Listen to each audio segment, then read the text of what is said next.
నమస్తే, నేను మీ రాజు. ప్రస్తుతము మనతో పాటు మాజీ డీసీసీ అధ్యక్షులు, దాదాపు ఒక 4-5 ఎమ్మెల్యేలతోని అత్యంత సన్నిహితంగా పనిచేసి ప్రజలకు చాలా సుదీర్ఘకాలంగా సేవ చేస్తున్న పొలిటీషియన్ అండెం సంజీవ్ రెడ్డి గారు మనతో ఉన్నారు. వారి పొలిటికల్ లైఫ్కి సంబంధించిన పూర్తి వివరాలు ఒకసారి వారిని అడిగి తెలుసుకునే ప్రయత్నం చేద్దాం. సార్ నమస్కారం. సార్ నమస్తే సార్, మీ పొలిటికల్ కెరియర్ అసలు ఎప్పుడు స్టార్ట్ అయింది సార్? ఎట్లా స్టార్ట్ అయింది? నేను 1978లో సార్ మనకి ఎలక్షన్స్ వచ్చినాయి సార్. అప్పుడు నాకు కొంచెం, ఎందుకంటే నాకు మొదటి నుంచి కూడా నేను కాంగ్రెస్ వాదిని. సార్ నా కాంగ్రెస్ పార్టీ అంటే బాగా అభిమానం. సార్ నాకు ఇందిరాగాంధీ గారు అంటే కూడా అభిమానం. సార్ అప్పుడే ఏమైందంటే 77లో ఎలక్షన్స్లో ఇందిరాగాంధీ గారు ఓడిపోయారు. సార్ ఓడిపోయిన తర్వాత అందరూ కూడా జనతా పార్టీలోకి వెళ్ళిపోవడం జరిగింది.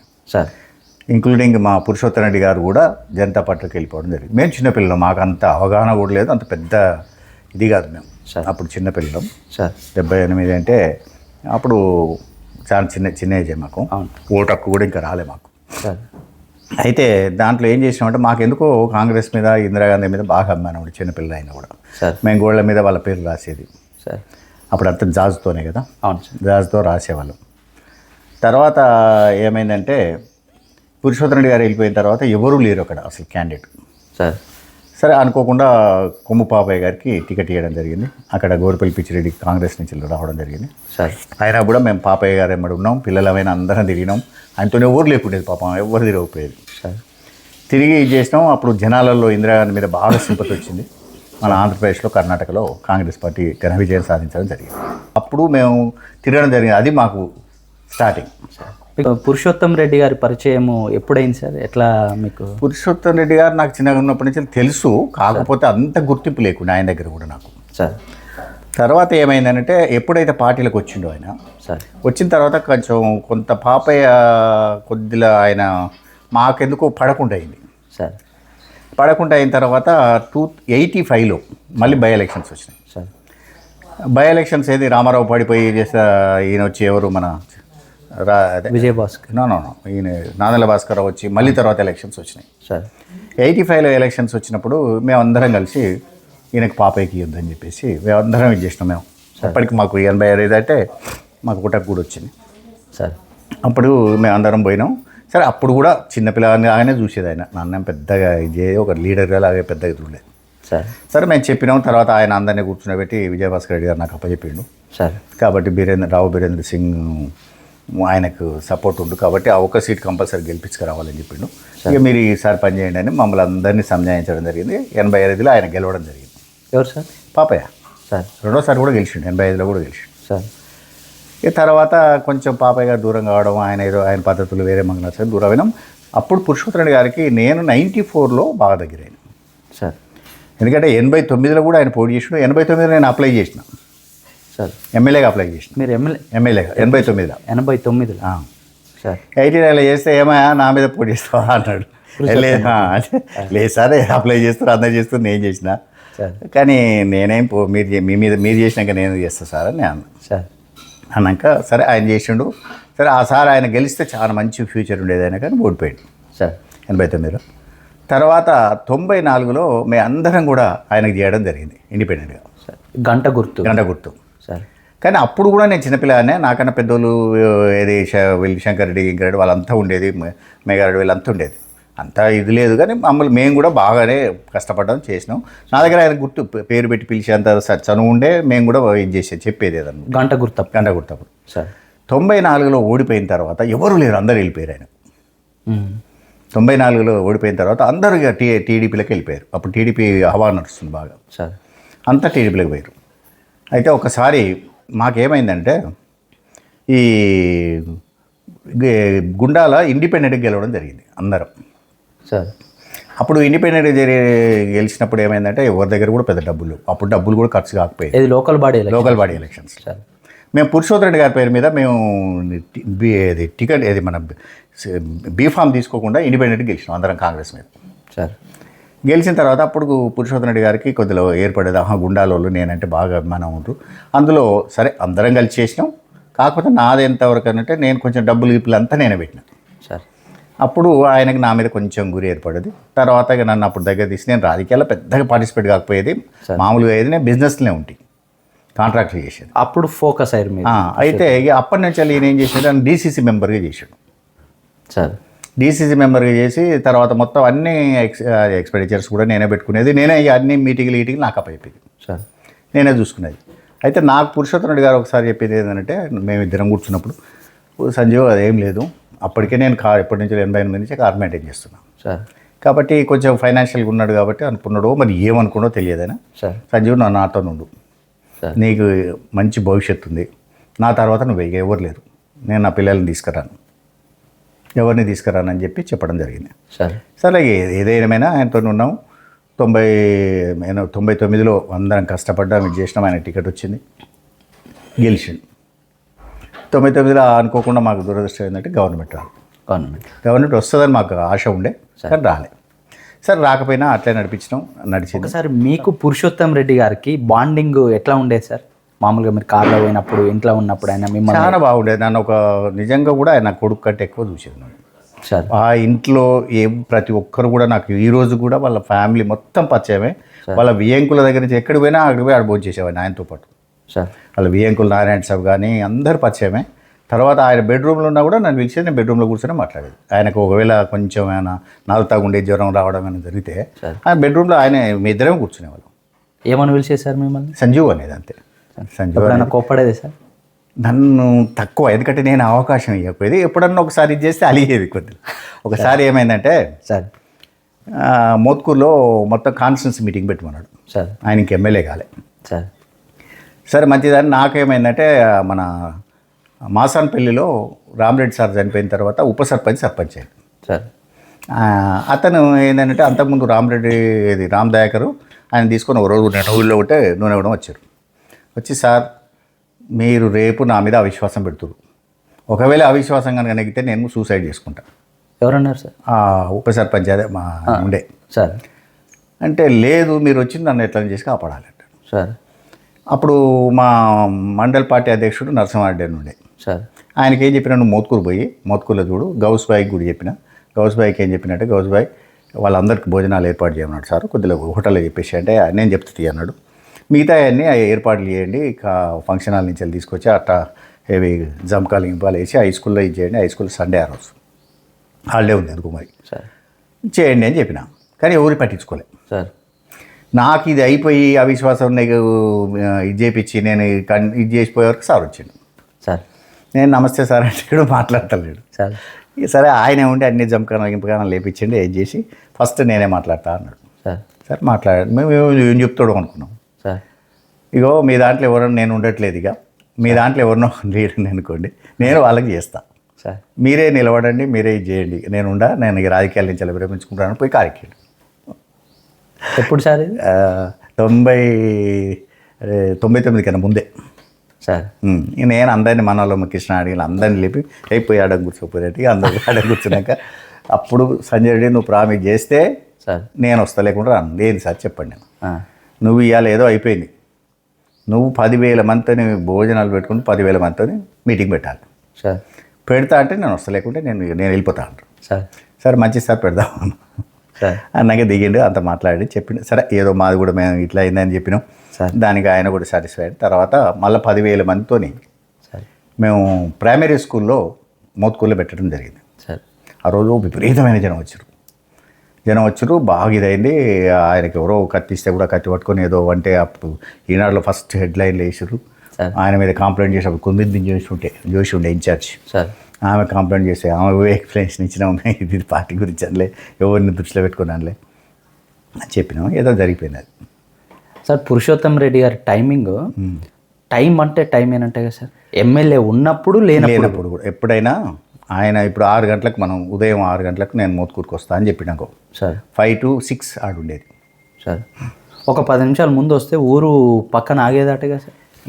ఆగుడు అనేది తక్కువగానే సార్ జనరల్గా పోయేవరకే ఉండేది, జనం కూడా వచ్చేది. పాపం ఆయన అంటే కూడా చాలా అభిమానం, ఆ ఏరియాలో కూడా ఆయన అంటే చాలా అభిమానం ఉండే. ఆయనకి ఏంటంటే డబ్బులు సంపాదించుకోవాలని ఆశ లేకుండే.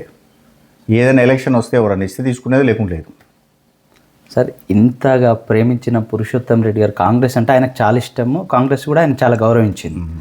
లాస్ట్ టైంలో కాంగ్రెస్ను ఎందుకు వీడింది సార్ పురుషోత్తం రెడ్డి గారు? చాలా కారణాలు ఉన్నాయి దానికి ఏంటంటే ఒకటి రెండు ప్రధానమైనవి. ప్రధానమంటే పేర్లు చెప్పదలుచుకో, పేర్లు చెప్ప సార్. ఎందుకంటే పేర్లు ఎందుకు బాగుండదు సార్.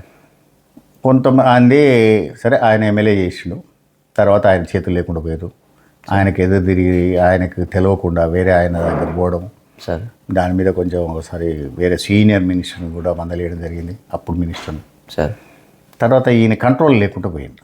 ఒక స్టేజ్లో సీఎం ఈయన కిరణ్ కుమార్ రెడ్డి గారు ఉండే, సార్. ఆయన దగ్గర పోయి నాకు ఒక 5 కోట్లు కాన్స్టిట్యూన్సీ డెవలప్మెంట్ ఫండ్ కావాలంటే ఎమ్మెల్యే కాన్సెంట్ తీసుకోమంటే ఈయన కొంచెం షేమ్ ఫీల్ అయ్యాడు. నేను ఎమ్మెల్యే దగ్గర పోయి కాన్సెంట్ తీసుకోవడం ఏంది సార్. షేమ్ ఫీల్ అయ్యి, సరే నువ్వు అది చేయలేకపోతే ఇంకేం చేయగలుగుతావు అని అడిగితే, సరే ఆయన ఒకటి అడిగిండు, నాతో కాదని చెప్పిన ఆయన. సార్. చెప్పిన తర్వాత ఆటోమేటిక్గా ఎవ్వరు చెప్పిన ఆయన కూడా పోయిన డైరెక్ట్ కోపంలో పార్టీ ఆఫీస్ పోయి పార్టీ చేంజ్ అవుతుందని అని చెప్పేసి స్టేట్మెంట్ ఇచ్చాడు. మీకు చెప్పిండే సార్ పార్టీ రమ్మన్నాడు, నన్ను అడిగిండు. ఏమన్నారు సార్? సంజీవ్ పోదాం మనం అందరం అందరు తయారీ అంటే, సార్ నేను రాను చెప్పిరా సార్? నేను రాను, అయినా పార్టీ మన పార్టీ కాదు సార్, అది రేపు తెలంగాణ వస్తే మళ్ళీ మనం ఎక్కడ సార్ అంటే వైసీపీలోకి వైసీపీలో తెలంగాణ వస్తే అది మన ప్రాంత పార్టీ కాదు సార్, మనకి ఇబ్బంది అవుతుంది అని నేను వద్దని చెప్పిన. వద్దని చెప్తే ఆయన ఏమన్నాడంటే, నాకంటే ఎక్కువ తెలుసా నీకు సార్. ఇక పెద్ద మనిషి ఆయనకు ఎదురు మాట్లాడేంత ఇది లేక సరే మంచిదని చెప్పేసి ఏమని లేకుండా పెట్టేసి పోలే. ఇక పోలే. ఎవరైనా పోయిరా సార్ ఆ ప్రాంతం నుంచి? కొంతమంది పోయారు. కొంతమంది పోతే దాని మీద నువ్వు రాణిస్తలేవని ఒకసారి ఫోన్ చేసి కూడా కోపడ్డాను. నేను సార్ నేను నువ్వు ఎవరిని రాణిస్తలేవు, లేకుంటే వచ్చేవాళ్ళు చాలామంది సార్, నువ్వు ఆపుతున్నావు అంటే, సార్ ఒక్కరితో అనిపించండి మీరు, నేను ఆపుతున్నట్టు.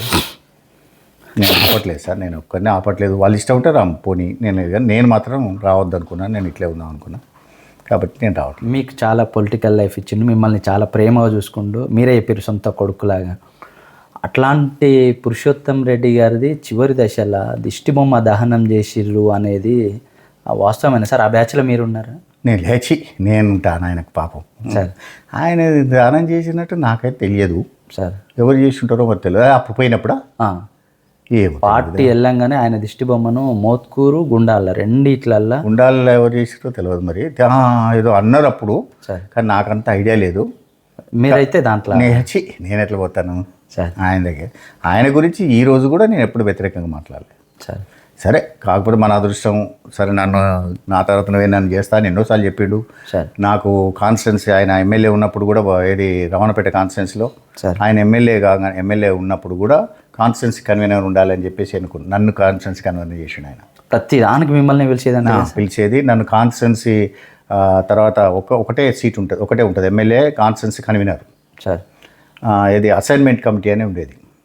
అసైన్మెంట్ కమిటీలో ఒకటే మెంబర్ ఉంటుంది, కాన్స్టిట్యున్సీ మెంబర్. ఆ మెంబర్ నన్ను పెట్టేది.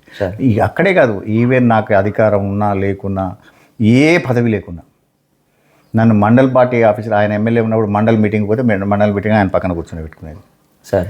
నేను ఆర్డీఓ రివ్యూ అయితే ఆడ పక్కన కూర్చొని పెట్టుకునేది, కలెక్టర్ రివ్యూ అయితే పక్కన కూర్చొని పెట్టుకునేది. ఎవరు కూడా ఎప్పుడో ఒకసారి ఆర్డీఓకి చెప్పిందంటే కదా సార్, సంజీవ్ వస్తే నేను వచ్చినట్టే అని చెప్పారు. అంటే ఆయన ఒక్క ఆర్డీఓ కాదు సార్, మిగతా అఫీషియల్స్ కూడా ప్రతి ఒక్కరు కూడా ఆయన అనేది సార్. సంజీవ్ నువ్వు కొంచెం ఆచితూచి ఎవరికైనా చెప్పేదంటే చెప్పు, నువ్వు చెప్పినావంటే నేను చెప్పినా అనుకుంటారు కాబట్టి ఆచితూచి చెప్పు అనేది ఎప్పుడైనా అనేది. కానీ నేను కూడా ఎప్పుడు ఆయనకు మచ్చ కలిగేటట్టుగానే ఆ విధంగా ఎప్పుడు ప్రవర్తించలే. నా వల్ల ఆయనకు ఎప్పుడు చెడ్డ పేరు రాలేదు. పురుషోత్తం రెడ్డి గారికి మీకు నా అనుబంధం మొత్తం జర్నీలో సార్, డే 1 నుంచి వెళ్ళి లాస్ట్ వరకు ఒక 2 విషయాలు బాగా గుర్తున్నాయి చెప్పండి సార్. అంటే దేని గురించి? పొలిటికల్ జర్నీ కావచ్చు, మీ వ్యక్తిగత జర్నీ కావచ్చు, పురుషోత్తం రెడ్డి గారు అనగానే ఒక 2 విషయాలు మీకు బాగా గుర్తొచ్చేటి. నాకైతే నేను 2 సార్లు ఇది చేసిన. ఒకటి ఏంటంటే సార్, సరే నా తర్వాత నువ్వు అని ఎప్పుడన్నా కూడా సార్ 2004లో సార్, అంతకన్నా ముందు ఎలక్షన్ల కన్నా ముందు ఓ రోజు నన్ను పిలిచిండు. అయితే నేను 2004లో సార్ పొద్దున్న పని ఉండి లేట్కి పోయి, నేను డైలీ పొద్దున్నే పోయేది. నేను బ్రేక్ఫాస్ట్ తక్కువ సార్, కానీ జనరల్గా లంచ్ ఆనే చేసేది. మీ ఇద్దరం రోజు 1 o'clock లంచ్ చేసేది సార్. ఆయన కొద్దిసేపు పడుకునేది, నేను వచ్చిన వాళ్ళతో మాట్లాడి చేసేది. తర్వాత ఆయన లేవగానే మళ్ళీ అందరినీ కల్పించి చేసి పంపించి మళ్ళీ 5 గంటల తర్వాత టీ తాగి వెళ్ళి వచ్చేది సార్ రోజు దినచర్య మాది. లేదంటే ఎక్కడ బయటికి పోతే ఇద్దరం కలిసిపోయేది. ఎక్కడ పోయినా ఇద్దరం ఉండేది. సార్ నల్గొండ పోయినా ఎక్కడ పోయినా ఇద్దరం ఉండేది. సార్ తర్వాత ఇంకొకటి ఏంటంటే ఆయనకున్న అలవాటు, ఆయన రూమ్లో ఎవరిని పడుకోనికపోయేది, ఎంత దగ్గరలోనే. ఒక్క నేను ఉంటేనే తప్ప. సార్ నైట్లో ఇద్దరం ఒకటే ఆడనే పడుకునేది ఆయన రూమ్లే. సార్ సరే, నాకు నిజంగా నువ్వు అడిగిన దాని మీద చాలా నాకు ఆయన మీద గౌరవం పెరిగింది. ఎక్కడంటే అంతకుముందు కూడా ఉండే.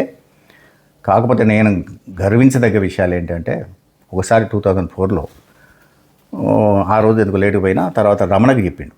సార్ ఏమనంటే, రమణ ఇప్పుడు ఉన్నాడు, కావాలంటే మీరు ఆయన కూడా అడగచ్చు. సార్ సంజయ్ రెడ్డి రాగానే నన్ను లోపలి ఆయన భోజనం చేసి పడుకున్నాను. నేను నాకు లేట్ అయ్యి నేను భోజనం చేసుకొని పోయాను ఇక్కడి నుంచి. సార్ ఈ ఎమ్మెల్యే క్వార్టర్స్లో ఉండే 504లో. అయితే పడుకుంటూ సంజయ్ రెడ్డి రాగానే నన్ను లేపన్నాడు. లేపని చెప్పిండట. సార్ పోగానే, సార్ మిమ్మల్ని మీరు రాగానే లేపమన్నాడు సార్, పడుకుండు వారు. అంటే వద్దు లేపకు, నేను అన్నం తిని వచ్చిన, సార్ లేచేంత వరకు కూర్చుంటా నేను. లేచినాక కూడా ఇన్నే ఉంటాయి, ఎక్కడ పోతే నేను, సార్ అందరు ఉన్నారు మాట్లాడిపోదాము అని నేను అన్నా.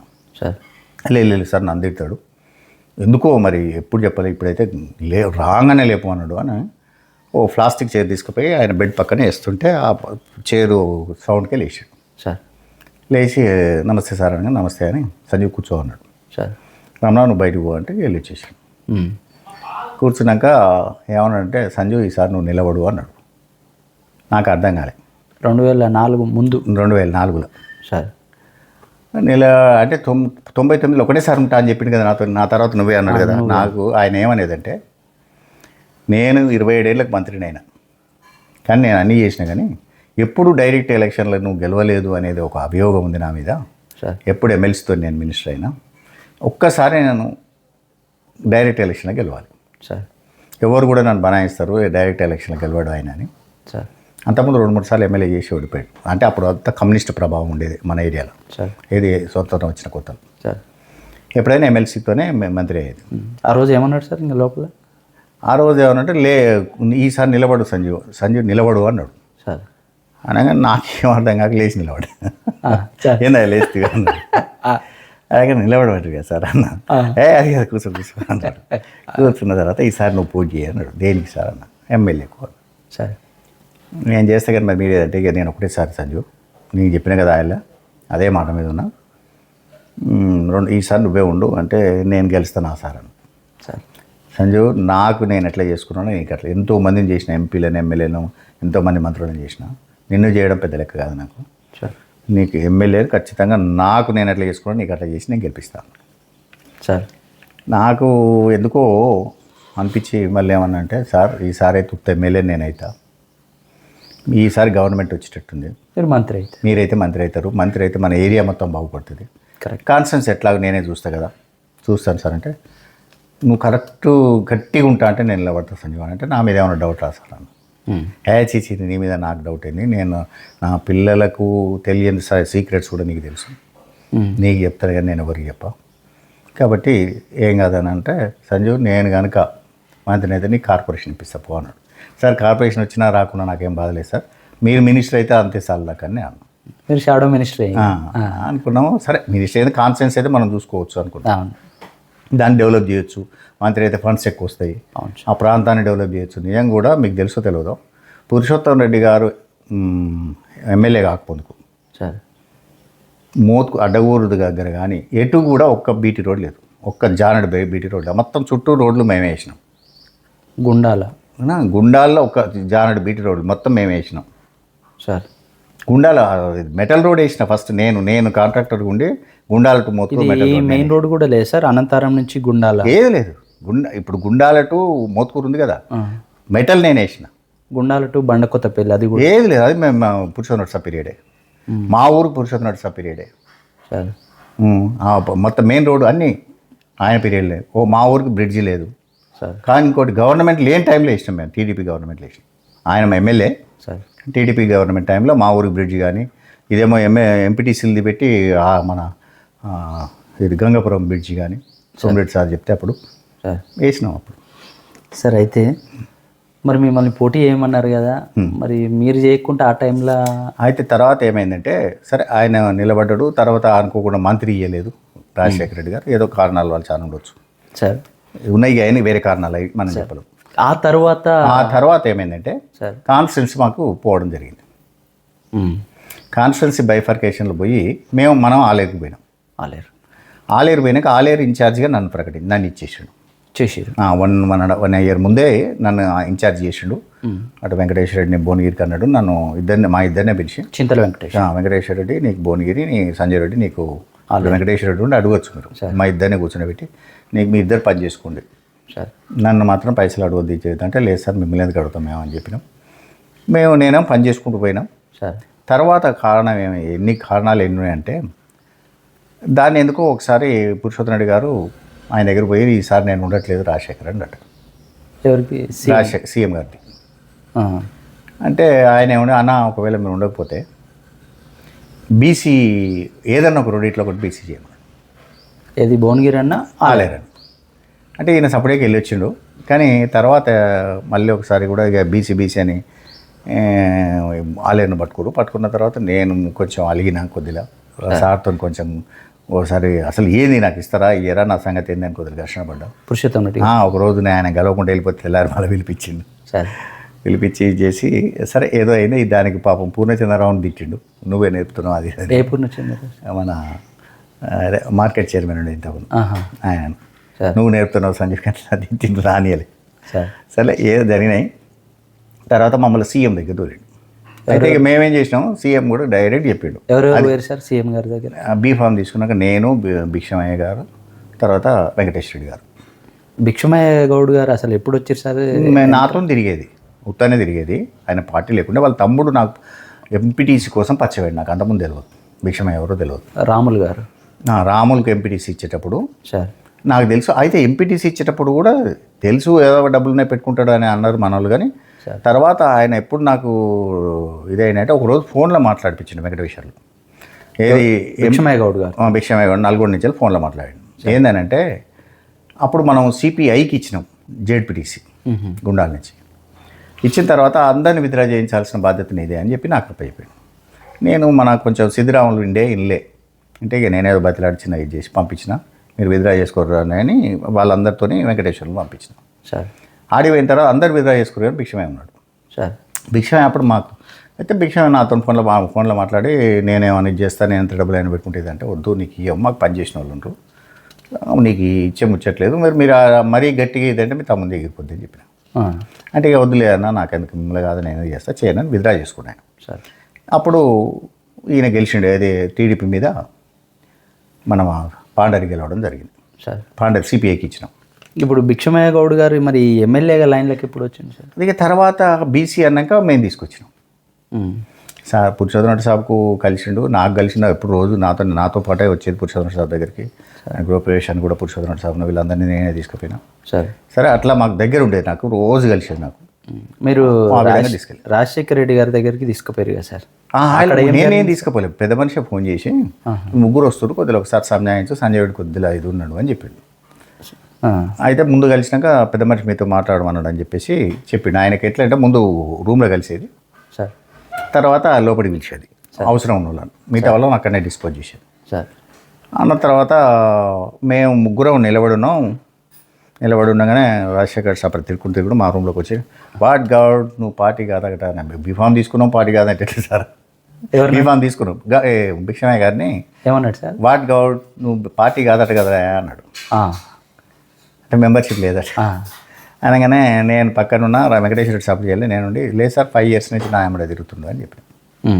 ఇక ఆయన ఏమో లేదా ఒకరే క్యాజువల్ అనుకుంటే వెళ్ళిపోయాడు. సార్ తర్వాత ముగ్గురిని పిలిచిండు. ఫస్ట్ వెంకటేశ్వర రెడ్డి గారు పోయిండు, ఆయన మాట్లాడుకున్నాడు మాకు తెలియదు. తర్వాత భిక్షమయ్య గారు పోయినా ఆయన మాట్లాడింది. నేను పోయినా సార్ నాకు అన్యాయం జరిగిందని చెప్పిన. ఏమన్నాడు సార్? అనగానే ఎందుకు అన్నాడు. అంటే లేదు సార్ ఈసారి గెలుస్తాం సార్. అది గెలిచేది కదా వచ్చేది 40 ఏళ్ళ నుంచి గెలవాలి, ఇప్పుడు ఎట్లా గెలుస్తారా మీరు అన్నాడు. ఆయన మొన్న రీసెంట్లీ బై ఎలక్షన్లో మీకు డిపాజిట్ రాలేదు, ఎట్లా గెలుస్తారు అన్నాడు.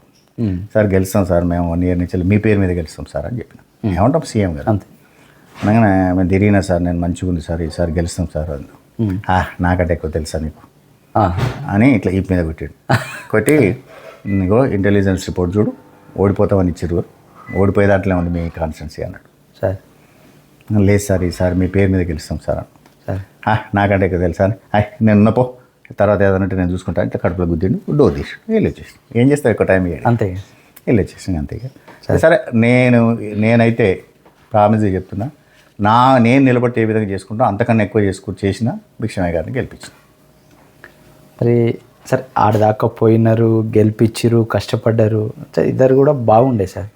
మరి మీకు ఆయనకే తెలియదు, నాకు తెలియదు. మాకు పంచాయతీ అయితే గ్యాప్ ఎందుకు సార్? పంచాయతీ అయితే ఏం లేదు, వాళ్ళు సృష్టించిందే తప్ప. సార్ నాకు వాళ్ళ ప్రవర్తన బట్టి నాకు నచ్చని దగ్గర, నాకు గౌరవం లేని దగ్గర నేను ఉండా. ఎప్పుడైనా అంతే సార్. నాకెందుకు తేడా కనిపించింది, నేను నా అంత నేను వెనకగలిగిన. వాళ్ళు అట్లే దూరం చేశారు. ఎప్పుడు వారు అడగలేదు సార్ ఎందుకు? నన్ను ఆయన అడగలేదు, నేను కూడా అడగలేదు. అయితే ఒకసారి వస్తలేవు అన్నా అని నాకు ఫోన్ చేసాడు. చూడు భిక్షమయ్య గారు, నాకు ఇన్ని రోజులు అంటే ఏదో రాజకీయాల్లో మొత్తం చేసిన, ఇప్పుడు నేను నా పిల్లలు కూడా పెద్దగా లేరు, నాకు బాధ్యతలు పెరిగినాయి, మా అమ్మాయి మ్యారేజ్ కూడా ఉంది, నన్నేం ఊరికే పిలువు, నేనేం అనుకోవట్లేదు, నువ్వు పిలుస్తలేవని కూడా. కానీ ఒకవేళ ఎప్పుడన్నా ఊరికి పోతే పిలువు, వస్తా అని చెప్పిన. మా ఊరికి పోతే ఎవడు మీకు చేసేటోడు కూడా లేరు, ఏదైనా భోజనాలు కావాలన్నా, టిఫిన్లు టీలు కావాలన్నా నేను చేస్తా. ఆడెవరు లేదు, ఆ ఊరికి పోతే పిలువు, వేరే దానికి నాకు అవసరం లేదు నేను రాను. ఇక దాన్ని దృష్టిలో పెట్టుకొని ఆయన ఏమనుకుండో ఏమో తెలియదు కదా, ఆ ఊరికి పోకుండా నాకు చెప్పకుండా పోయి ఆ ఊరిలో నా గురించి మాట్లాడడం జరిగింది. అప్పటి నుంచి కొద్దిగా మా గ్యాప్ పెరిగింది. ఇక మా మాటలు కూడా లేవు సార్. గ్యాప్ పెరిగింది. నేను కొంచెం ఎంపీ గారి దగ్గర అయినా రాజగోపాల్ రెడ్డి గారు, ఇక ఆయన అట్లే 2 గుంపులు అయ్యి. ఈ టైంలో సార్ మీరు ఏకంగా రాజశేఖర్ రెడ్డి గారికే సన్నిహితంగా ఉన్న ఆ టైంలో మిమ్మల్ని కాంగ్రెస్ నుంచి సస్పెండ్ చేసిరంటే ఎందుకు సార్? రాజశేఖర్ లేడప్పుడు.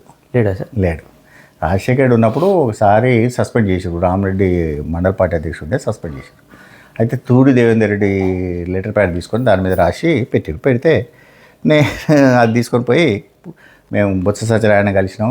ఎంపీ గారు అప్పుడు ఎంపీ ఉండేది రాజగోపాల్ రెడ్డి, ఆయన కూడా బాగా కోపడ్డాడు. సరే ఆయన లేకుండా ఇండియాలో. సరే ఈయన తూడి దేవేంద్ర రెడ్డి కూడా అన్నా అనేది దండం పెడతా, నాకు తెలియదు, నీదని నాకు చెప్పలేదు, వాళ్ళు ఏదో ఎవరికో షోకాజ్ నోటీస్ ఇస్తామంటే నేను సంతకం పెట్టి ఇచ్చిన అది ఇది అన్నాడు. తూడి దేవేంద్ర రెడ్డిని ఆయన పిలిచి బాగా తిట్టిండు, ఈయన కూడా పిలిచిండు. కానీ ఇక మేమందరం ఉన్నామని భయానికి రాలే ఆయన. ఇక ఆయన బొత్స సత్యనారాయణ స్టేట్మెంట్ ఇచ్చి మీ సస్పెన్షన్ చెల్లదు, అయినా నేను పీసీసీ మెంబర్, నన్ను సస్పెండ్ చేయడానికి డీసీసీ ప్రెసిడెంట్కి పవర్స్ ఉంది, ఓన్లీ పీసీసీ ప్రెసిడెంట్ చేయాలి సార్. కానీ వెంబడే ఆయన స్టేట్మెంట్ ఇచ్చి ఆయన సస్పెన్షన్ చెల్లదు, మళ్ళీ ఎవరైనా సస్పెండ్ అంటే వాడిని సస్పెండ్ చేస్తా అని చెప్పి ఇచ్చిండు. ఇక అప్పటి నుంచి ఎవరు రాలేదు. తర్వాత ఉత్తమ్ కుమార్ రెడ్డి గారు పీసీసీ ప్రెసిడెంట్ అయినాక ఈ ఎమ్మెల్సీ ఎలక్షన్స్ వచ్చినాయి. ఎమ్మెల్సీ ఎలక్షన్స్ అంటే ఏది రాజగోపాల్ రెడ్డి. మేము రాజగోపాల్ రెడ్డి సాబ్తో ఉన్నాము, ఆయనకు క్యాంపెయినింగ్ చేసినాం, అన్నీ చేసినాం, తిరిగినాం. ఎలక్షన్లు అయిపోయి 1-2 నెలలు అయిపోయిన తర్వాత ఒకసారి ఏమైందంటే నాకు అసలు తెలియదు, కొంతమంది ఏం చేశారంటే ఫ్లెక్సీలు, దసరా వచ్చింది, దసరాకు ఫ్లెక్సీలు పెట్టారు. అందులో నా ఫోటో కానీ, రాజగోపాల్ రెడ్డి గారిది కానీ, మా కృష్ణారెడ్డి గారిది కానీ ఎవరిది మాజీ లేదు ఎవరిది లేకుండా చేశారు. సీనియర్స్ అందరూ తీసి పక్క పెట్టి ఆయన కూడా ఉన్న వాళ్ళు పెట్టుకున్నాడు. సరే మనకున్న వాళ్ళు కొంతమంది ఫోన్ చేశారు నాకు. ఫోన్ చేస్తే మనం ఎట్లా చెప్తామయ్యా, నా ఫోటో పెట్టమని మనం ఎట్లా చెప్తాము, వాళ్ళ పైసలు వాళ్ళు ఇష్టం, వాళ్ళు అనుకోరు. కానీ మనం ఏం ఇది చేస్తాం, అవి చింపుతామంటే వద్దు, అది పద్ధతి కాదు. వాళ్ళు కూడా కాంగ్రెస్లో కాదు, చింపాల్సిన అవసరం లేదు, మీరు వేసుకోండి, ఎవడొద్దంటున్నావు, మీరు పెట్టుకొని వేసుకోండి అని నేను అంటే మంచిది సార్ అని వాళ్ళు ఏం చేశారు, మా అన్నీ పెట్టి వాళ్ళు వేసారు. అది నేనే చేయించిన అనేది ఆయన డౌట్. ఈ కాంట్రవర్సీలు నడుస్తున్న టైంలో కొంత పొలిటికల్ గ్యాప్ తీసుకున్నారు సార్ మీరు. ఆ గ్యాప్ తీసుకొని టీఆర్ఎస్లకు పోవాల్సిన అవసరం. టీఆర్ఎస్లకు నేనేం పోలే సార్. అసలు ఏమైందంటే నేను 3 సంవత్సరాలు సస్పెన్షన్లు అట్లే ఉన్నా, అయినా కాంగ్రెస్లో పనిచేసుకుంటూ పోయినా. కాంగ్రెస్ పార్టీ ఆఫీస్ మేమే టీఆర్ఎస్లకు నేను చెప్తాను సార్. 3 సంవత్సరాలు పార్టీ ఆఫీస్ మేమే మెయింటైన్ చేసినాం, ఆయన ఎప్పుడు రాకపోతే మేమే అంతా మెయింటైన్ చేసినాం, ఇది చేసినాం సార్. సరే నేను ఒకసారి ఇండిపెండెంట్ కూడా నేను ఏది జెడ్పీటీసీకి పోటీ చేసిన, సరే ఎంపీటీసీలు గెలిచినాం మేము, కానీ ఏదో మాకు నెంబర్ ఇటు అటు 2 దిక్కులు చేసి కన్ఫ్యూజ్ అయ్యి ఇది చేసినాం ఓడిపోయి. తర్వాత ఏమైందంటే అప్పుడు నన్ను కూడా ఏమనలే, మళ్ళీ ఎలక్షన్లో పిలిచి ఎంపీ ఎలక్షన్లో నాతో మాట్లాడిపించారు, ఎమ్మెల్యే ఎలక్షన్లో. అప్పుడు ఎమ్మెల్యే ఎలక్షన్లు వచ్చినాయి సెకండ్ టైం. దాంట్లో నన్ను వీళ్ళే భిక్షమయ్య పిలిచి మాట్లాడిపించాడు, నాకు ఆయనకి చేయాలి. సరే నేనేమన్నా సోనియా గాంధీ గారు ఎవరు టికెట్ ఇస్తే వాళ్ళకి చేయాలి అని చెప్పేసి నేను స్టేట్మెంట్ ఇచ్చాను పార్టీ అని. తర్వాత ఏమైందంటే 2సారి ఆయన ఓడిపోయింది సార్, భిక్షమయ్య గౌడ్ ఓడిపోయిన తర్వాత ఇదే మన రాజగోపాల్ రెడ్డి సాబు బై ఎలక్షన్ వచ్చింది, ఏది ఎమ్మెల్సీకి నేను చేసిన ఇది చేసిన. అయితే అదే దసరా అప్పుడు వచ్చినప్పుడు అప్పుడే ఏం చేసిందంటే నేను ఇది చేసిన అన్న ఉద్దేశంతో నన్ను సస్పెండ్ చేసాడు.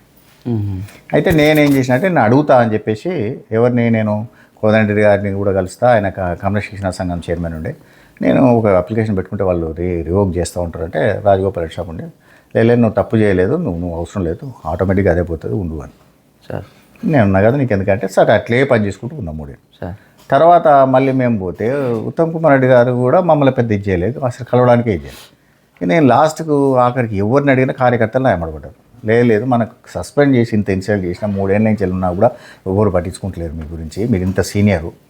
లేదు ఆయనకి మళ్ళీ టికెట్ ఇచ్చారు 3వసారి. సార్ ఆయనకి టికెట్ ఇచ్చింది కాబట్టి ఆయన గెలిస్తే మళ్ళీ మన పరిస్థితి ఏంది, అప్పుడు గవర్నమెంట్ వస్తుంది ఏమో అన్న ఆశ కూడా ఉండే. సార్ ఏది ఉత్తమ్ కుమార్ సాబు పీసీసీ ప్రెసిడెంట్ ఉన్నాం. సార్ ఎట్లా మరి పరిస్థితి ఏంది అనేది అందరే మనపడ్డారు. మరి ఏం చేయాలని నాకు తెలియలే. నేను కామున్నా ఒకరోజు సడన్గా అనుకోకుండా వీళ్ళు వచ్చారు, సునీత గారు వాళ్ళ హస్బెండ్ ఇద్దరు వచ్చి కూర్చోరు. వీళ్ళు ఎక్కడికట్ట మన వాళ్ళు కొంతమంది మా కింద వాళ్ళు వేసారు, వాళ్ళకి ఈడికే వచ్చారు. ఈడికి వచ్చారు.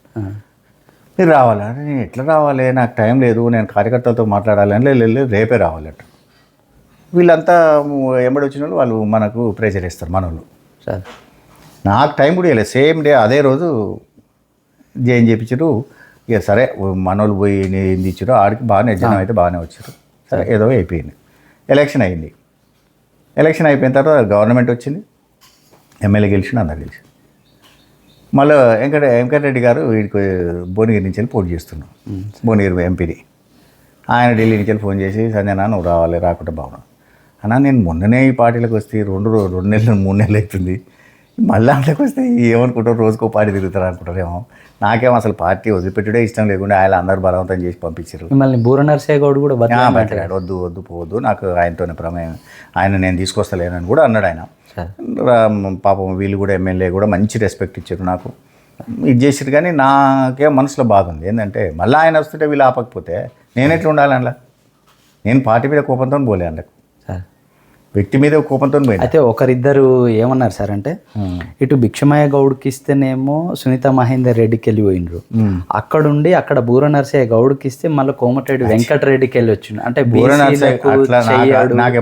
ఓకే రెడ్లకు మాత్రమే సంజీవ్ రెడ్డి గారు చేస్తాడు అనేది ఒక. ఓకే మీరు అన్నది నిజమైతే సార్ భిక్షమయ్య ఎవరు, బీసీయా ఓసీయా? బీసీ.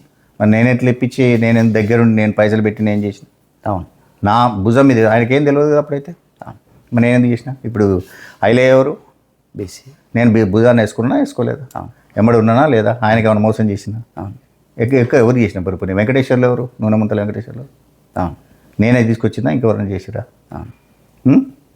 నేను ఇప్పుడు ఈసారి చేసిన సామెలు కూడా మొన్న చేసినాం, పూర్తి సపోర్ట్ చేసాను నేను. సార్ ఆయన ఎవరు, ఆయన ఏమైనా ఓసియా సార్?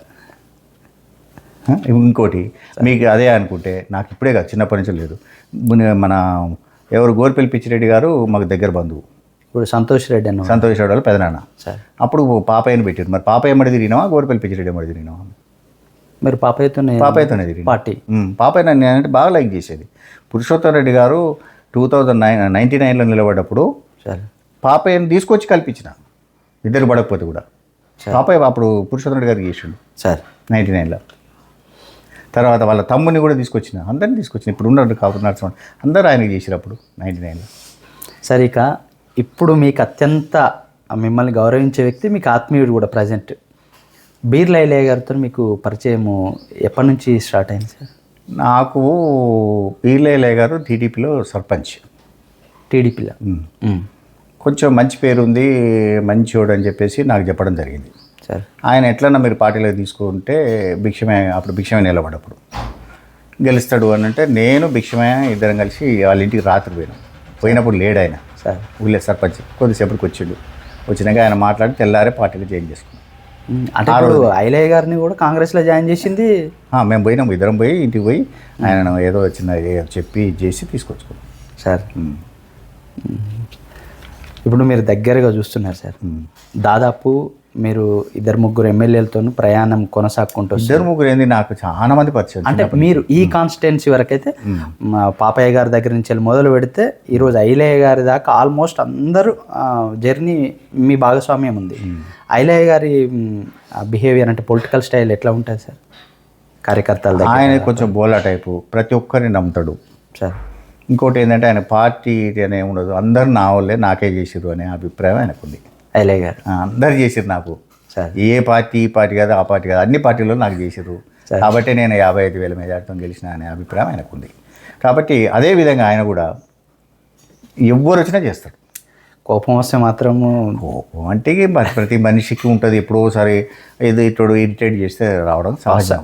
బోలాశంకరుడు అనే మాట అయితే వాస్తవమే సార్. ఐలయ్య గారి పరిపాలనకు మీరు ఎన్ని మార్కులు వేస్తారు సార్ 100కు? ఆలేరు కాన్స్టిట్యున్సీ వరకు 100కు వేస్తాం. అంటే ఇది చూస్తారని చెప్తున్నారా నిజంగా?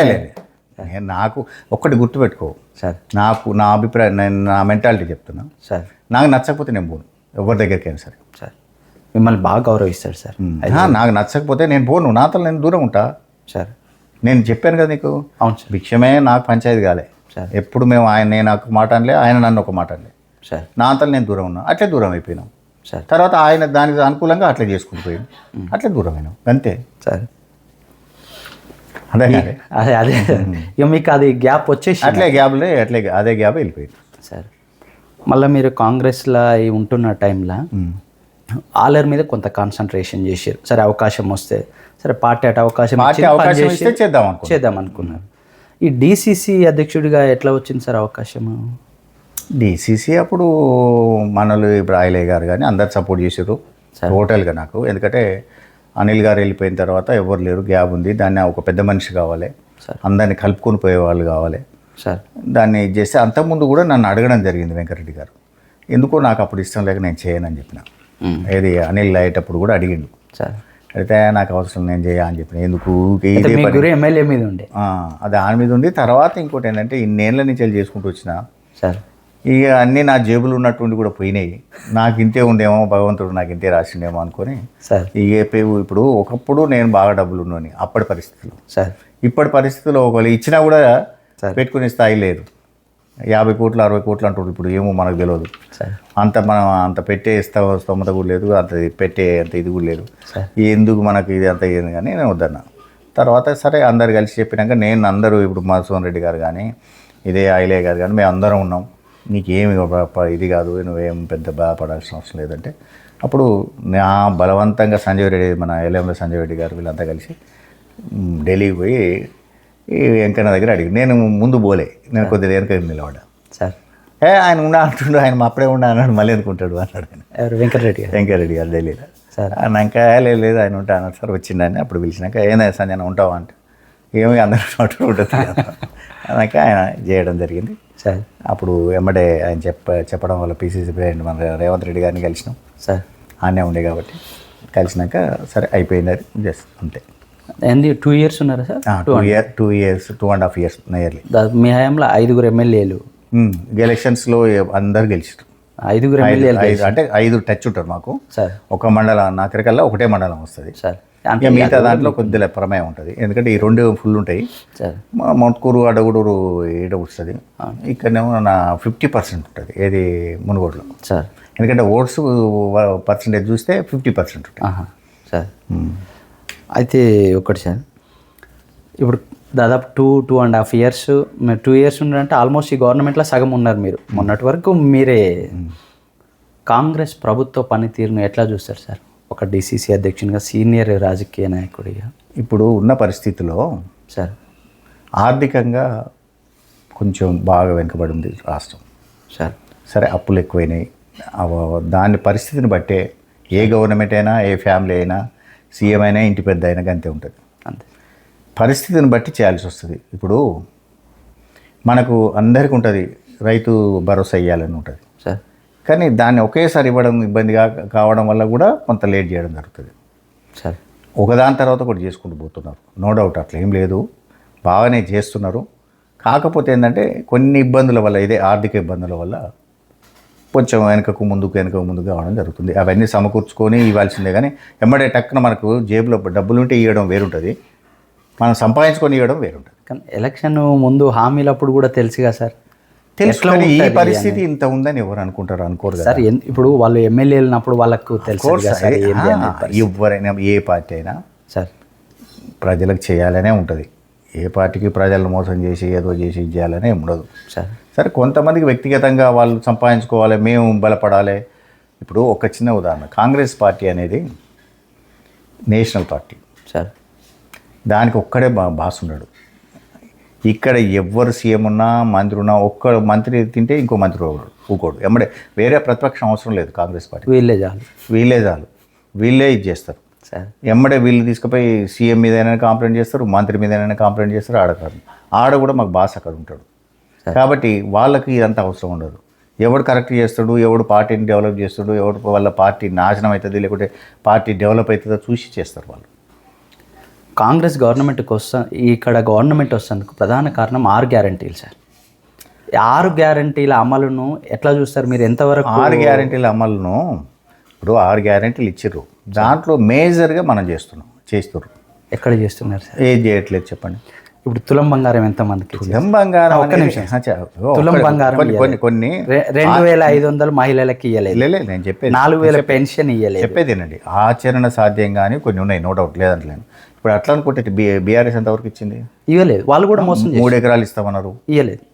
ప్రతి ఎస్సీకి వాళ్ళు మోసం చేసిరనే కదా సార్ అపోజిషన్కి పంపించారు. కరెక్టే, కానీ వాళ్ళు ఇచ్చిన మేజర్గా ఇప్పుడు అవేమో తర్వాత ఇప్పుడు మనం ఏంటంటే ఈ మహిళలకు 2500 కానీ తర్వాత తులం బంగారం అనేది దాంతోనే అది నిత్యావసర వస్తువు కదా. ఆ తులం బంగారం తీసుకొని ఒక రోజు విద్యార్థులకు 5 లక్షల భరోసా కార్డు ఇస్తున్నారు సార్.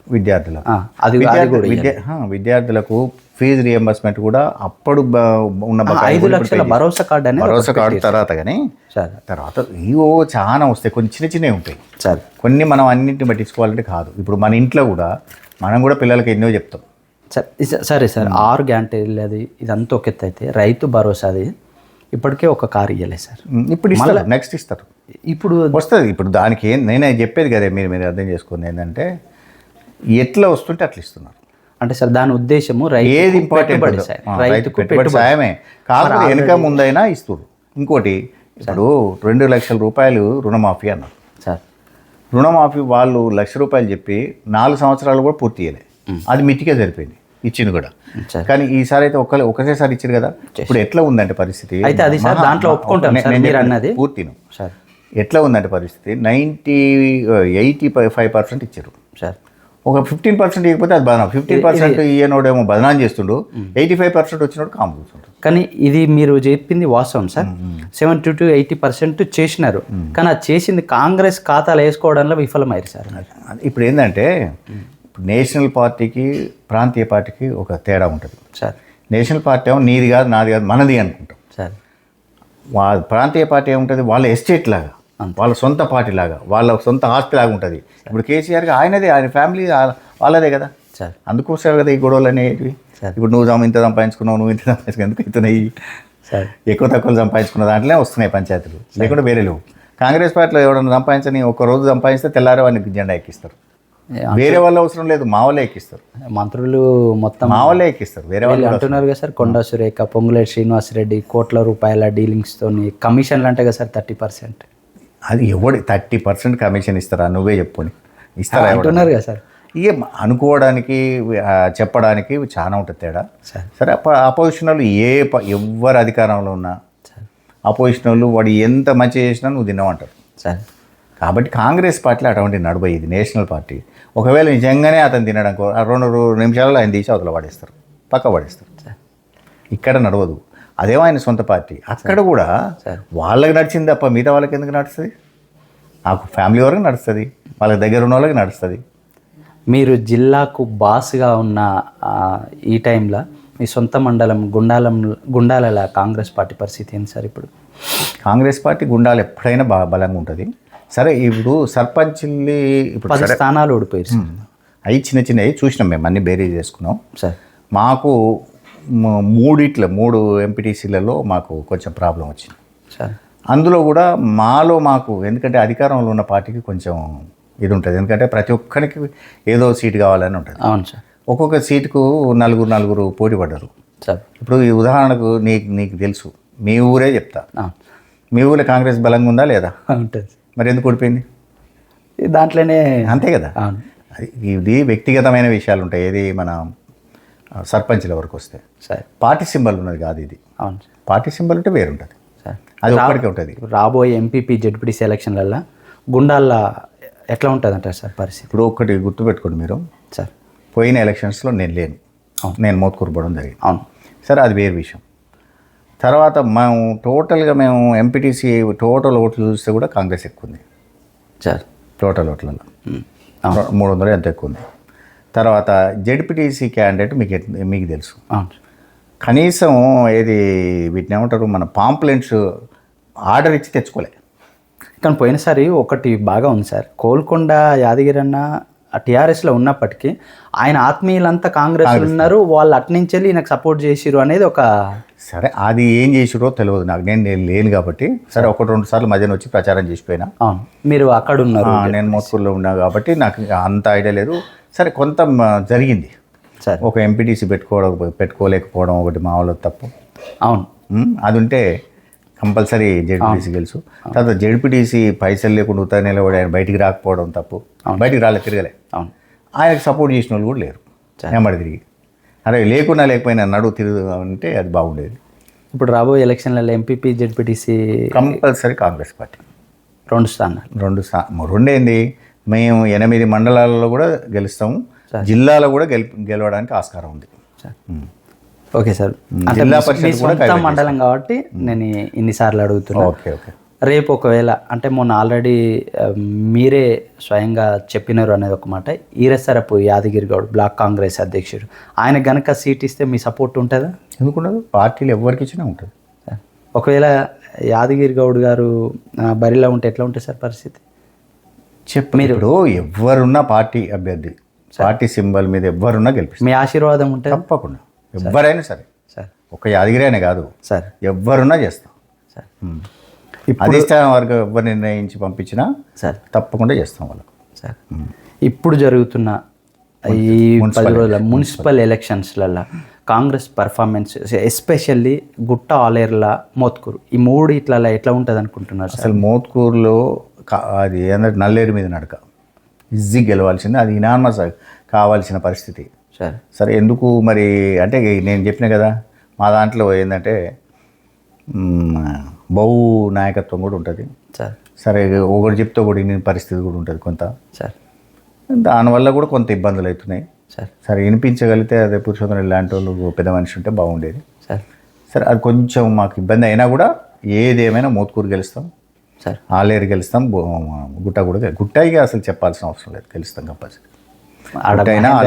ఏదైనా గెలుస్తాం. ఆడ మహేందర్ రెడ్డి గారు ఉన్నారు, గుట్టని ఎవరైనా ఉండొచ్చు. ఒకటి గుర్తుపెట్టుకోండి సార్, ఇప్పుడు ఇంతకుముందు చేసిన ప్రైమ్ మినిస్టర్స్ కూడా చాలామంది సీనియర్లు ఈయన మోడీ కంటే సీనియర్లు చేసారు.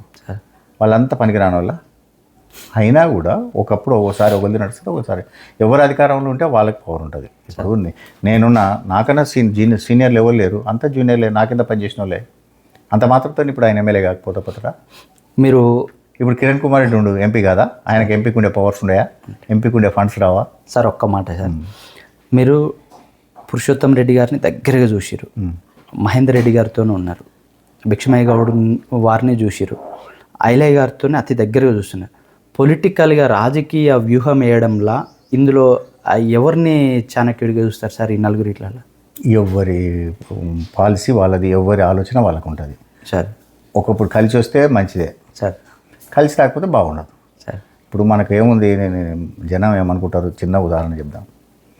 ఆంధ్రకే పోదాం సార్, గెలిచినప్పుడు జగన్ హీరో అన్నారు, ఓడిపోయినప్పుడే వీడు ఇంత మేజార్టీ ఓడిపోయిండు, వీడు తెలియదు కూడా అంటారు. సార్, జనం నడిచిన రోజులు నడుస్తుంది, నడవనాడు జనం అంటారు. నడిచినప్పుడు జనం ఈయన గొప్పోడుగా అంటారు, నడవకపోతే ఆయనకేం తెలుసు అంటారు.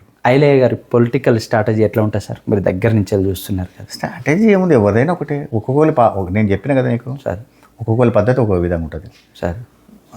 మన ఈయనది ఇదే మన మహేందర్ రెడ్డి గారిది వేరే ఉంటుంది, ఈయనది వేరే ఉంటుంది. ఒక్కొక్కరికి ఒక్కొక్క ఇది ఉంటుంది, వాళ్ళకు పద్ధతి ప్రకారం వాళ్ళు పోతుంటారు సార్. ఎవరిని ఒకరిని పోల్చాలంటే పోల్చలేదు సార్. ఇక మీకు అత్యంత ఆత్మీయుడు మంత్రి కోమటిరెడ్డి వెంకటరెడ్డి గారితో మీకు ఎట్లా సార్ జర్నీ, ఎక్కడ స్టార్ట్ అయింది? వెంకటరెడ్డి గారు ఇప్పుడు కానీ నాకు చిన్నగా ఉన్నప్పటి నుంచి తెలుసు, మాకు మొదటి నుంచి ఆయన ఎమ్మెల్యే కాకముందు నుంచి కూడా తెలుసు సార్. సరే కాకపోతే ఏజ్లో కొంచెం చిన్నవాడే నాకన్నా, ఆయన కూడా మాకు ఎప్పటి నుంచో పరిచయాలు ఉన్నాయి సార్.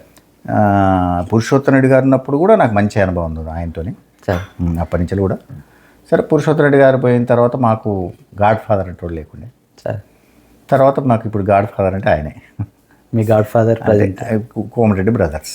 కోమటిరెడ్డి బ్రదర్స్. అంటే రాజగోపాల్ రెడ్డి గారు ఫస్ట్ ఆయన రాజకీయాలకు వచ్చిన రోజు కూడా మనం కలిసే ఉన్నాం, కలిసే తిరిగినాం. మన భిక్షమయ్య గారితో పాటు ఆయన కూడా ఎంపిక నిలబడ్డప్పుడు ఆయన దగ్గరికి వెళ్ళి భిక్షమయ్య గారికి కూడా తీసుకొచ్చి కొన్ని ఫండ్స్ ఇచ్చేసినాం, సొంతం పెట్టించినాం. తిరిగి ఆయన ఏంటంటే బాగా లైక్ చేస్తారు వాళ్ళిద్దరు. నాకు మంచి రెస్పెక్ట్ ఇస్తారు, నేను కూడా వాళ్ళకి మంచి రెస్పెక్ట్ ఇస్తాను. ఈ మధ్య వెంకటరెడ్డి గారి మీద కొన్ని ఆరోపణలు వచ్చినాయి సార్. మీరు దగ్గరగా ఉంటారు కదా, నిజంగా ఆయన మనస్తత్వం అట్లా ఉంటుందా? చిచి అటువంటిది కాదు. కాకపోతే ఏం చేస్తున్నారంటే ఇవాళ రేపు మన సొసైటీ ఆ విధంగా తయారైంది సార్. ఇప్పుడు ఒక ఐఏఎస్ ఆఫీసర్ కానీ ఒక యంగ్ లేడీ ఉంటే ఆమె మీద పాపం లేనిపోని అభియోగాలు. వాళ్ళు ఉద్యోగస్తులు, వాళ్ళ డ్యూటీ వాళ్ళు చేస్తారు. ఆమె సెక్రటరీ, అదే ప్రిన్సిపల్ సెక్రటరీ. సార్ మినిస్టర్ దగ్గర పోతే తప్పేంటండి? మినిస్టర్ దగ్గర మరి ప్రిన్సిపల్ సెక్రటరీ మాట్లాడేటప్పుడు వేరే అందరిని కూర్చోబెట్టి ఒకసారి మాట్లాడతారు. వాళ్ళది ఏమైనా రివ్యూ ఉంటే అందరు కూర్చుంటారు. లేదు ఇద్దరు ఏదైనా డిస్కస్ చేసేది ఉంటే మాట్లాడతారు. దానికి ఇప్పుడు అటెండర్ పోతూనే ఉంటారు, వస్తూనే ఉంటారు. దానికంట కడితే ఏం చేస్తామండి? ఇప్పుడు మన అనకూడదు కానీ మన సొసైటీ ఆ విధంగా ఉంది. మన పత్రికలు కూడా కొంత మిస్యూజ్ చేస్తున్నాయి. కొంత మరి బ్లాక్మెయిల్ చేయాలన్న ఉద్దేశమా మరి ఏందో తెలియదు. కానీ ఆ వార్త చూసినప్పుడు ఎట్లా అనిపించింది సార్ మీకు? నాకైతే నిజంగా గలీజ్ అనిపించింది. ఎందుకంటే వాళ్ళ దగ్గర ఏమున్నాయి ప్రూఫ్స్ ఉంటే తీసుకొచ్చి ఇస్తామని వద్దన్నాడు. కానీ ఆయన ఇప్పుడు ఎవరైనా మనిషేనండి. ఆయన మినిస్టర్ కావచ్చు, చీఫ్ మినిస్టర్ కావచ్చు, ప్రైమ్ మినిస్టర్ కావచ్చు, ఎవరైనా మనిషే. ఒక అభియోగం వచ్చినప్పుడు ఎవరైనా బాధపడతారు. ఆయన కూడా ఆ విధంగా బాధపడ్డాడు. నాకు కూడా చాలా బాధ అనిపించింది. సరే నడుస్తూనే ఉంటాయి రాజకీయాలు అన్నప్పుడు ఏముంది, బురద తలుతూనే ఉంటారు, అది చూసుకుంటూ పోవాలి తప్పదు. రాజగోపాల్ రెడ్డి వెంకరెడ్డి గారిని ఇద్దరిని చూస్తే ఇద్దరు కూడా బోలాశంకర్లే సార్. ఆ టైంకు ఏం చేస్తారు ఎవరికైనా. ఇంకోటి వాళ్ళిద్దరు కూడా సార్ ఎవరైనా బాధలో ఉంటే హెల్పింగ్ నేచర్ వాళ్ళది మొదటి నుంచి. ఇప్పుడే కాదు, ఇక రాజగోపాల్ రెడ్డి గారిది అయితే ఇక ఆయనకి చేతికి ఎంకే ఉండదు. ఒకసారి నాకు ఒకరు చెప్పారు సార్, ఎవరు మీరు కారులో ఉన్నారట రాజగోపాల్ రెడ్డి గారితో, వాళ్ళ ఫామ్ హౌస్లో ఎవరో చనిపోతే చూద్దామని గోడ కూడుతుంటేనే ఏమో వాళ్ళ దాంట్లో పనిచేసేటోళ్ళు చనిపోతే అడిగిపోతే పిల్లలు అడిగిపోతే ఈడ 50,000 ఎంతో ఇద్దామని అడిగి పోగా ఆ పిల్లల్ని చూసి ఎంతో ఇచ్చేసినట్టే కదా సార్.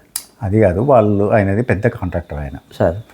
అరుణాచల్ ప్రదేశ్లో ఏమో ఒక వర్క్ అవుతుంటే సార్ ఇద్దరు సూపర్వైజర్స్ పాపం వాళ్ళు పోయి ఆడ రోడ్ చూస్తుంటే ఆ మీద నుంచి వెళ్ళి కొండ చర్య విరిగిపడి వీళ్ళు వచ్చి జీబ్లో కూర్చున్నారు. ఇద్దరు జీబ్ మీద పడి ఇద్దరు చనిపోయారు సార్. ఒకరోజు రాజగోపాల్ రెడ్డి సాబు మేము కలిసి వాళ్ళ ఇంటికి పోయినాం సార్. వాళ్ళది ఆ రోజు 10th డేనో ఐ థింక్ ఏదో ఉండే. వాళ్ళు కూడా కొంతమంది వచ్చారు. సార్ పిల్లలు ఇదంటే పిల్లల్ని ఏమన్నా మీరు ఉంటే నా కంపెనీలో పెట్టుకుంటా అంటే వాళ్ళు లేదు సార్, వాళ్ళకి జాబులు ఉన్నాయి, వాళ్ళు చేస్తారు, వాళ్ళు కూడా ఇంజనీర్స్ సార్ చెప్పారు.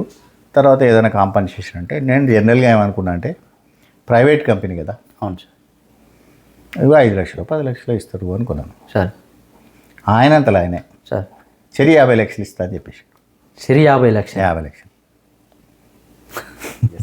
సార్. అసలు సరి 50 లక్షలు అంటే ఇదొక్కటే కాదు, నేను రాజగోపాల్ రెడ్డి గారిది ఇంకోటి కూడా చూసిన సార్.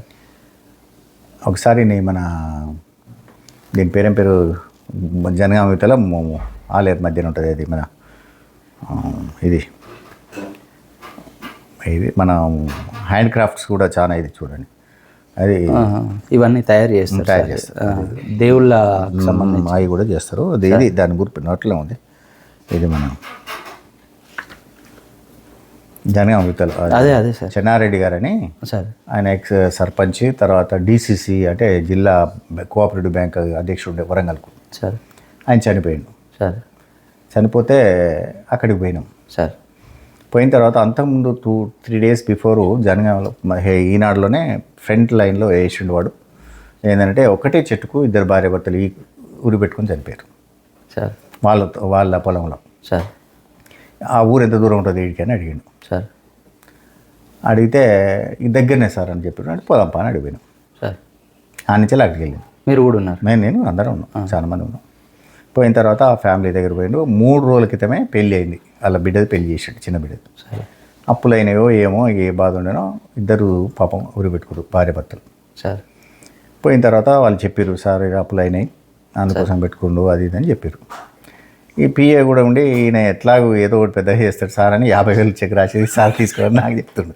వద్దు నేను అన్న చెక్ అట్ట తీసుకుంటే కూకో సపడే కూకో నీకు ఇప్పుడు ఎందుకు అన్నాడు సార్. నాకు వాడు భయపడి వాడు కూడుకున్నాడు. తర్వాత అందరితో మాట్లాడినాక కొంతమంది 30 లక్షలు అన్నారు, 40 లక్షలు అంటారు, ఎంత ఉంది అప్ప అని అడిగితే సార్ ఏదో చెప్పారు.